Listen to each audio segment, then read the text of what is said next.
India 2020 Printing Summit. It's our 28th annual conference in India.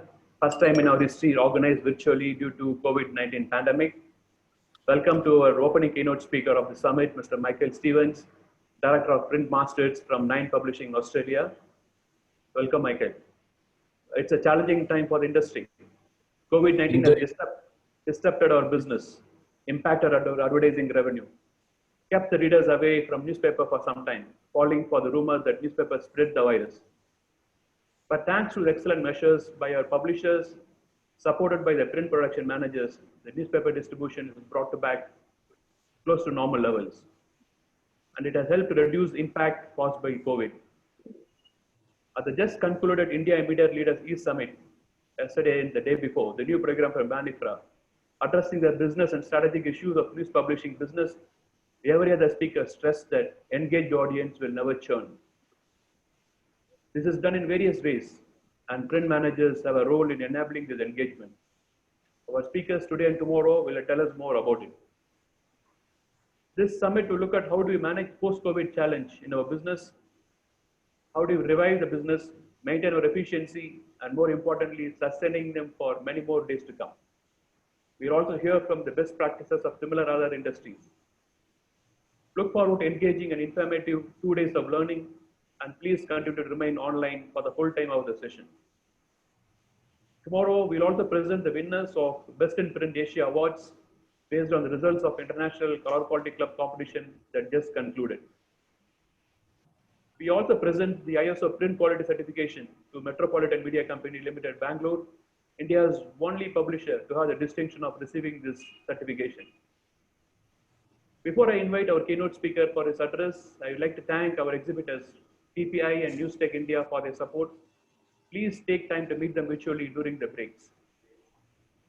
Most of us, especially those who follow the game of cricket and tennis, will know Channel 9 from the telecast of India-Australia cricket matches in the past and Australian Open tennis.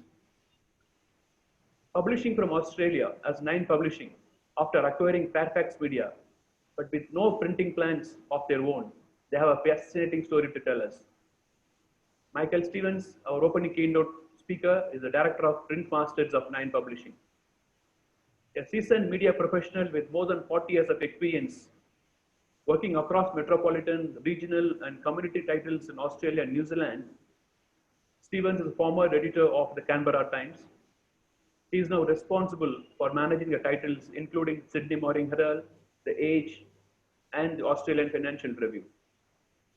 He will tell us the journey of 9 Publishing, how they keep their print titles alive, at the same time poised for the future.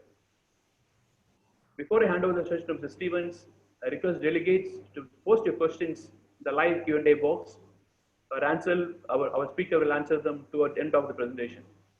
Ladies and gentlemen, presenting Mr. Michael Stevens for you. Over to you, Michael. Thank you. Can you hear me? Yeah. Yes, thanks very much for that kind introduction and welcoming me from Sydney, Australia, where it's mid-afternoon on a beautiful spring day.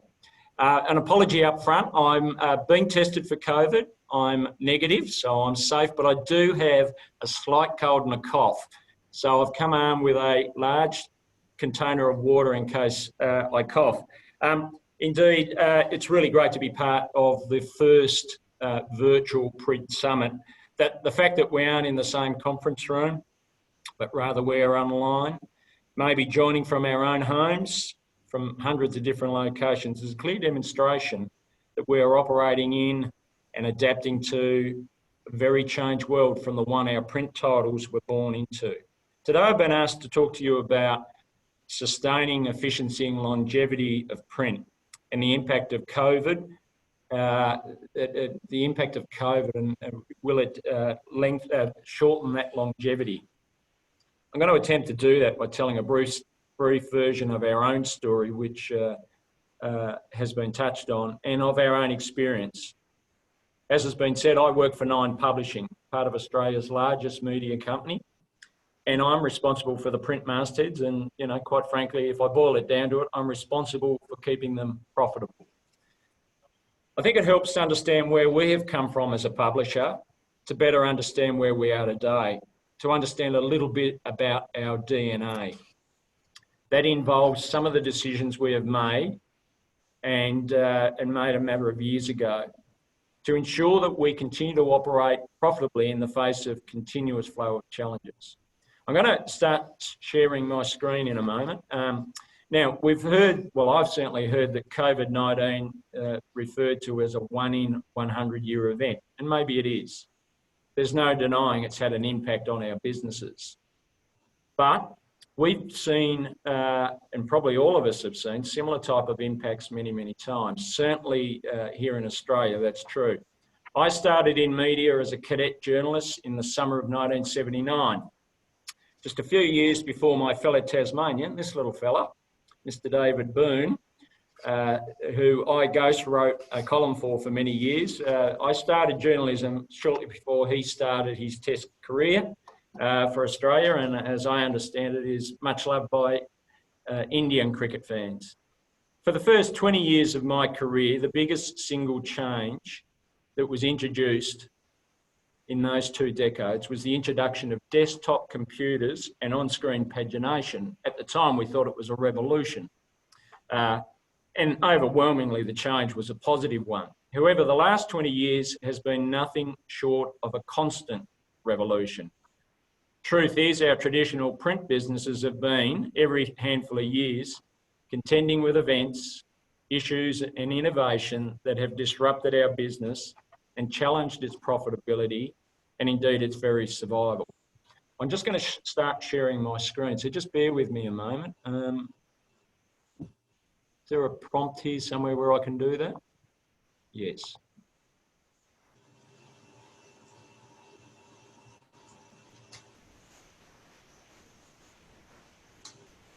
Can everyone see that?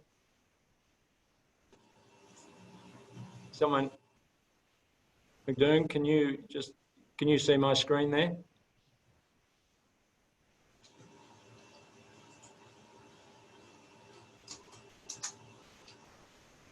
Can you indicate if my screen has been shared, the slide? I can't hear you. It's good, we can see that. Oh, fantastic. Okay, and you can hear me? Yeah. Thank you. Okay, as I say, I started in media in 1979. The first 20 years, fairly quiet. The last 20 years has been a series of revolution after revolution. More than 30 years ago, the then Prime Minister of this country declared media companies needed to choose whether they were a queen of the screen or a prince of the print. Back then, the newspapers that Nine owns today, that's the Sydney Morning Herald, The Age, published out of Melbourne in Victoria, and the National Business Daily, the Australian Financial Review, were each standalone businesses in their own right. They were large, profitable, influential businesses, and they enjoyed the very best of time. The internet and the material changes that it would deliver to us were yet to be thought of. Let's fast forward to 2 years ago. Media ownership here in Australia changed when laws prevented companies from owning TV station, a newspaper and a radio in the same market. Those laws were scrapped. In our case, the prince of print, being Fairfax Media, the then owner of those newspaper titles, and the queen of the screen, Nine Entertainment, came together to form Australia's largest media company. This was an important moment in our history, and we'll never know whether our print mastheads would have survived as key parts of a much smaller business. But what we do know is that we stand a much better chance against the global players such as Google and Facebook, and the likes of global pandemics, being much part of a bigger business with a massive connected audience across many platforms. We own Australia's top rating television network, the Nine Network, Sydney's and Melbourne's #1 radio stations, Australia's most read newspaper, or masthead, sorry, the Sydney Morning Herald, the leading local subscription video on demand services, and much, much more. The print mastheads that were once large standalone businesses are now part, albeit a critical part, of Nine Publishing, which is essentially one of 5 businesses that make up the Nine Entertainment Company. Now, I'm no expert on India's print media industry, but I do know that notwithstanding any impact COVID has had on your businesses, that you have, while we've been under severe pressure, your print media industry has been enjoying growth across the key metrics of circulation, readership and sales. This is the point where understanding where we have come from is very important. Our print mastheads were once, not that long ago, booming businesses. Their demise was the furthest thing from their owners' minds. Our newspapers are the oldest in the country. The Sydney Morning Herald is the oldest continuously published newspaper in Australia, and I'm told the 3rd oldest continuously published newspaper in the world. In fact, I asked the question, I think India's got a title that's older. You know, our grand old lady, the Sydney Morning Herald, turns 190 years old next year. The Age was first published in 1854, the year of the Eureka Stockade, when miners in Victorian goldfields rebelled against colonial authority. And the Australian Financial Review was born in 1950, back when Australia's population was 8 million people and post-war boom was delivering prosperity and great hope. So they come from a very long time ago. They've been around a long time. They've been very successful. On measures of profitability and influence, The Age and the Sydney Morning Herald have been world leaders. The Age was consistently in the top 10 most profitable newspapers in the world. The Sydney Morning Herald was not that far behind. In fact, these businesses were outrageously good businesses, the foundation of which was classified advertising, famously referred to as the rivers of gold. These titles were also consistently ranked in the world's top 10 influential newspapers. And physically, these newspapers were genuine heavyweights. By the 1990s, they become so large, carrying so many pages, that producing and distributing them had become a major logistical challenge. A March 1998 edition of the Sydney Morning Herald was a 332 broadsheet page monster.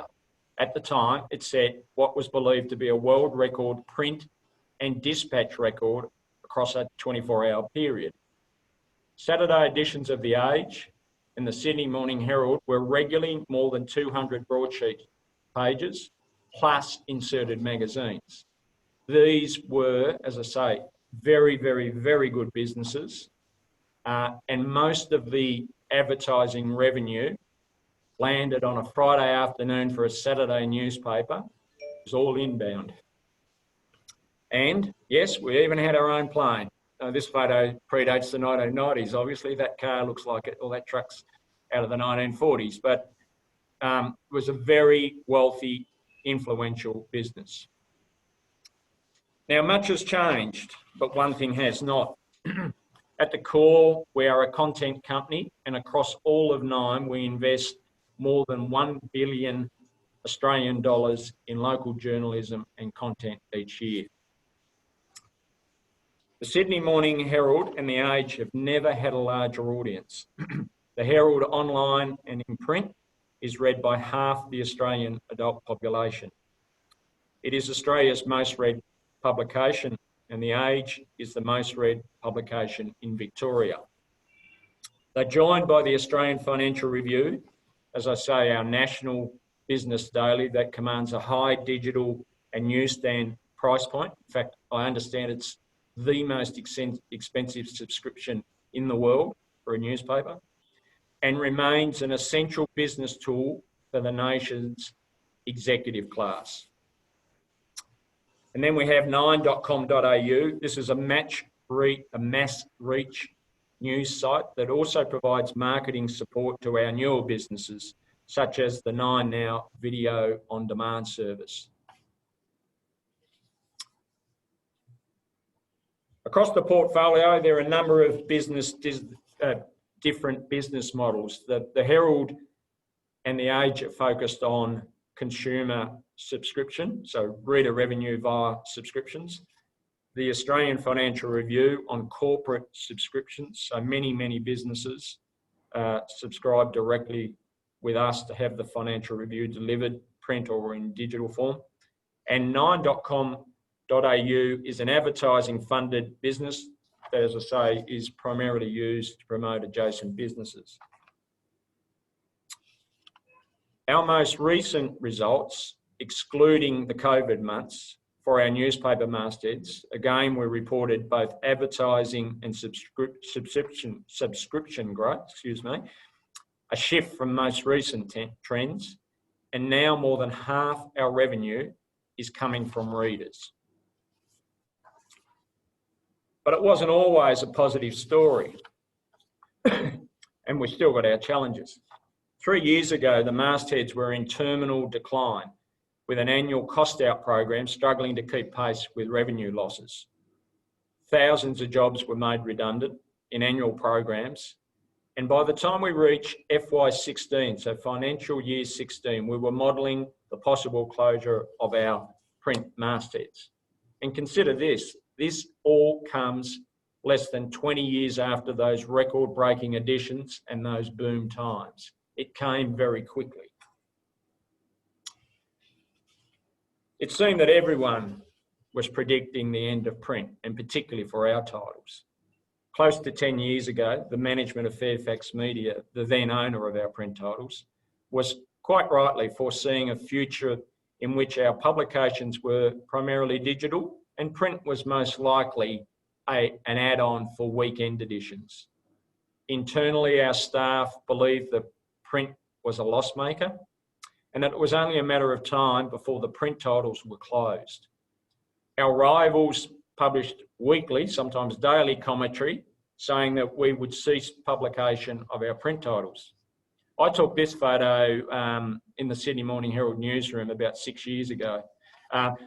It's an interesting photo for a number of reasons, but the sticker that reads "Print is dead" was what attracted my attention, and it was somewhat of a joke, but indeed it did at the time reflect a wider held belief. But not all of us were buying the story that print was dead. At the time, we had all the ingredients for success. We had Australia's most trusted news brands. We had large audiences. We had considerable revenues. We had the country's best agenda-setting journalism. But our operating model was effectively 186 years old.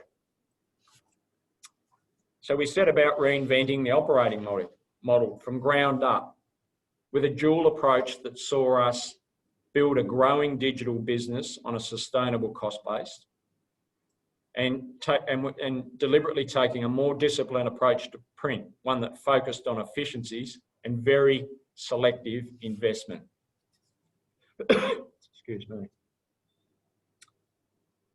After receiving a mandate for change, we quickly made significant structural changes. In less than 18 months, we removed $100 million Australian dollars worth of cost out of our annual cost base. Keep in mind that this came on top of the removal of close to $500 million in annual costs in the prior several years. Some of the decisions were tough, but quite frankly, they were all necessary. In parallel, we designed a new business and progressively introduced an entirely new operating model. Maybe of greatest interest to this print summit was our decision to step away from being a printer, closing and selling print sites. We did what was once unimaginable, not that long ago actually. We did deals with our major competitor, News Corp, who is now our printer and primary distributor. We don't own any of the networks, and we don't own any of the printing presses. Deals such as this were designed to materially extend profitable life of our print titles, placing us on a truly variable cost base. That's a real critical thing. They allowed us to focus on who we are as a business. We're a publisher. We don't want to be a printer. We do not want to carry the fixed costs of industrial metal. Our new operating model maintains separate newsrooms for our capital city mastheads and the Financial Review. Post-merger, that's the Fairfax and Nine merger, we also have additional and separate newsrooms for nine.com.au, our broadcast business, and our specialist youth property and auto properties. Each have their own audience, their own tone, and their own editorial business model. Every other function in the business was centralised and transformed. We focused our newsrooms on quality, distinctive journalism and left the commoditised journal of record approach behind. We focused on metrics that are leading indicators of subscriptions. In fact, subscriptions became our focus because we believe our future relies on us having a direct relationship with our readers. We rebuilt our product suite to drive habitual engagement, a sense of time well spent by readers, and increased average revenue per user. We gradually tightened our paywall. Keep in mind, this was all in the lead into COVID. We didn't know COVID was coming. We increased we tightened the paywall off the back of increased confidence in our product and to develop targeted activities to drive subscriber acquisition and growth. Importantly, we reinvigorated client or advertising spend in print by restructuring advertising sales around industry verticals, investing in key client relationships, and improving the effectiveness of print. There'd been several years where print had been undersold in our business. We drove efficiencies in print operation. And as I say, we now operate a fully variable model where we don't own or operate printing or distribution. Most importantly, I believe, we changed, in regards to print, we changed the conversation. It sounds simple, but it was actually quite a fundamental thing to do. As the business had been striving for and building towards a digital future, it had let print slip in regards to the truthful position print held in our business. And here I'm talking about prior to Nine ownership. While we had seen print revenues fall from where they once were, those glory days, the fact was and remains that print is still profitable for us.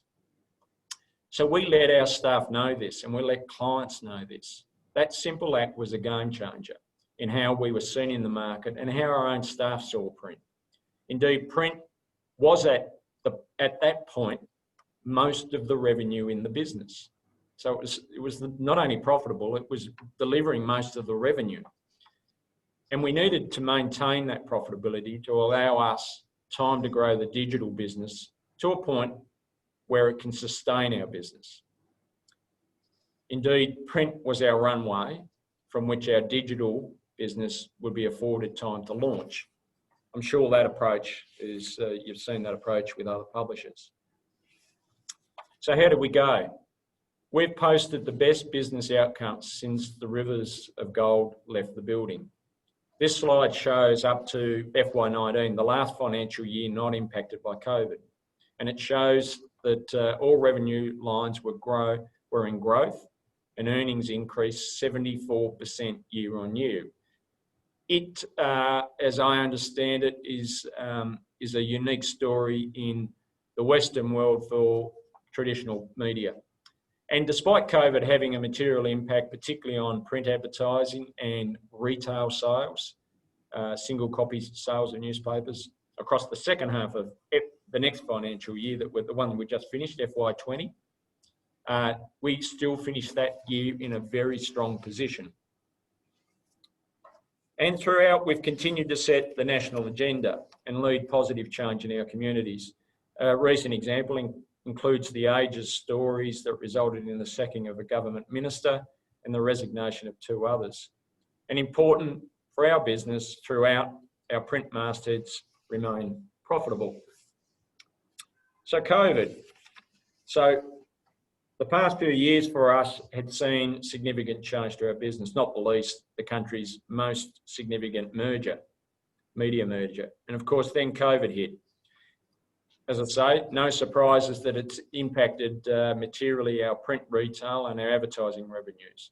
But the changes we'd made in the prior years allowed us to quickly respond to COVID, to remain profitable, avoid the mass layoffs or pay cuts that have affected every other Australian media company. In particular, our digital advertising revenue has been stable, subscriptions have surged, and our variable print and distribution model has allowed us to rapidly take out further costs. I'd like to share 3 lessons or ideas from COVID. First, we've started to think about a world where readers alone could fund our printed newspapers. It was only a few years ago this would have been unimaginable. It's a significant change for our print business, which have traditionally been 80% advertiser funded. We believe that with some product changes, a model could exist that treats advertising as the cream rather than the core. And that would sustain print for many years to come. For the Sydney Morning Herald and the Age print titles, we're very close to being sustained by reader revenue on 5 of the 7 days we publish. After years of being confronted with a fight for our own survival, having been forced to make decisions, we take action. We no longer struggle to make decisions and take actions. We've had our backs to the wall. We've had our future in doubt. So we've got very strongly in our DNA a confidence to make decisions. And while we won't get them all right, we make decisions and we take actions. We're no longer frozen by our past or today's success. Within days of COVID hitting, and long before its impact showed in our financial reporting, we made several key decisions. For print, we focused on protecting our most important products. That sounds quite basic, but it's actually, there's a bit more to that. When you pull back and said, what is the core of our print business? It's actually the 3 daily titles that we produce, but within them, it's the news pages. We suspended other print sections and products and cut back pages to non-news sections. It focused us on understanding, again, where our money comes from, and particularly understanding what readers will pay for. In our case, readers are most willing to pay for pages and sections that carry unique, trusted and independent news. Our COVID experiences, I believe, are reflected in a nice piece of analysis by global consulting firm FTI Consulting, which has a media team based in the US and headed up by a gent called Ken Harding. I recommend it to you highly. What FTI analysis found, and again, our experience here in Nine Publishing supports the view, is that COVID shows us clearly that newspapers cannot rely on advertising. That newspaper business is now going to be consumer-led, so reader revenue is the key, and the magazine business is sure to follow. The transition from print to digital has significantly accelerated. In FTI's estimation, it's cut 2 years off the revenues. So the revenues that we were forecasting for 2020 are what we would have expected in 2022. So it's cut 2 years of revenue off. That probably reflects us. That analysis is out of North America, but it's a fairly indicative for us. Michael, I just have to tell you, we have another maybe 2 or 3 minutes to go. Yeah, we can. Yeah, okay.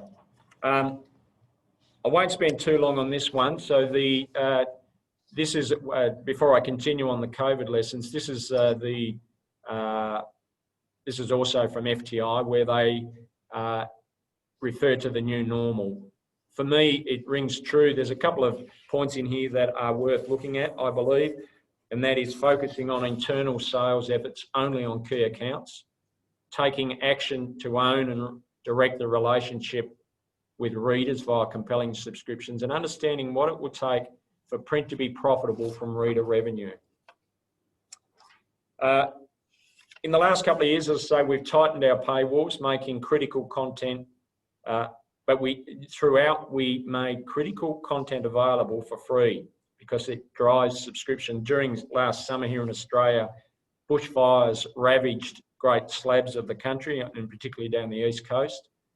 That was made available for free. And during COVID, our live coverage has been free for all readers. The result has been in some weeks alone, we've acquired what would typically take us 6 months to acquire it for subscriptions. Well appreciated by readers. Finally, it's been an incredibly challenging period for Australian news, the news industry. Several hundred newspapers have been suspended, many have closed. For some time, the federal government and competition regulator have been exploring the market power of the Google, Facebook duopoly and its effect on business. At the core for us as a publisher is the fact that we make large investments in newsrooms that generate unique, trusted and valuable content, and we believe should be paid for by readers. The COVID pandemic and its financial impacts on publishers who make such investments has sharpened the minds of legislators. The preservation of important storytelling is what's at risk. As a result, we expect a code of conduct to be legislated in coming months that will require Google and Facebook to pay for the news content they use on their platforms, the content we generate. As a result, this could be a significant step change in the sustaining of quality news. That's it. That was a very quick, it felt a bit rushed. I'm sorry if it felt that way for you, but that's a very quick tour of Nine Publishing, our recent history, and how we have reset the business and how we adapted to COVID, which is obviously an ongoing pandemic, an ongoing challenge, an ongoing crisis. Thank you, Michael. It was a very nice presentation. You know, you really took us through from what you were from 332 pages. I do not know how many pages we have now. I assume we are somewhere like in the double digits currently. Yeah, and you know, we just have less than 2 minutes to go before we start the next session. So I'd like to ask you only one question that has been posted by Ajinkya, one of the attendees, asking what is the future of newspaper in Asian market? How long? The longevity. The longevity of newspapers? Yeah, in Asia, specific to Asia and the future. Yeah, sorry, I'm just make sure I understand the question. That what is the longevity of newspapers? Is that what you're saying? Yeah, and also the future of newspapers in the Asian market. Oh, in the Asian market. Okay. I can't speak. Well, clearly, in the subcontinent, it's going to be very different. I don't know whether this answers the question. To be honest, our modelling shows that we've got many years ahead of us, particularly if we can get the reader revenue being the revenue that pays for our titles. The deal we recently signed with News Corp to print our titles is for many years. Now, that doesn't guarantee anything, but it indicates a confidence that we believe our print titles have many years ahead of us. How many? There's only so many pandemics you can tolerate. You know, essentially what the pandemic's done here in Australia, it's closed down the central business districts. And that's where a lot of our sales for our news titles go. So we've taken a hit there, but you know, if the world and if our business world returns to some sort of normality, we hope to see some return of what's been lost. I think some markets have got a very long history, but a long future in print. But my very strong advice is don't do what the Western world did. Don't sit by and not build up a viable digital business. You'll probably believe you're cannibalizing your print business. It's just not true. There's a way you can do them together. You need to find a way to do them together. Thank you, Michael. We take it as a last word from you. Thank you for joining us from Melbourne, and happy to see you. Hope to see you again in another event soon. Thank you. Yeah, thanks for having us. Have a great summit, everyone. Yeah, and with this, we come to the end of the opening keynote session. I request attendees to go back to a timeline, and then please join the next session. We have a panel discussion by print and technology heads of Indian newspapers. See you there in a moment. Thank you.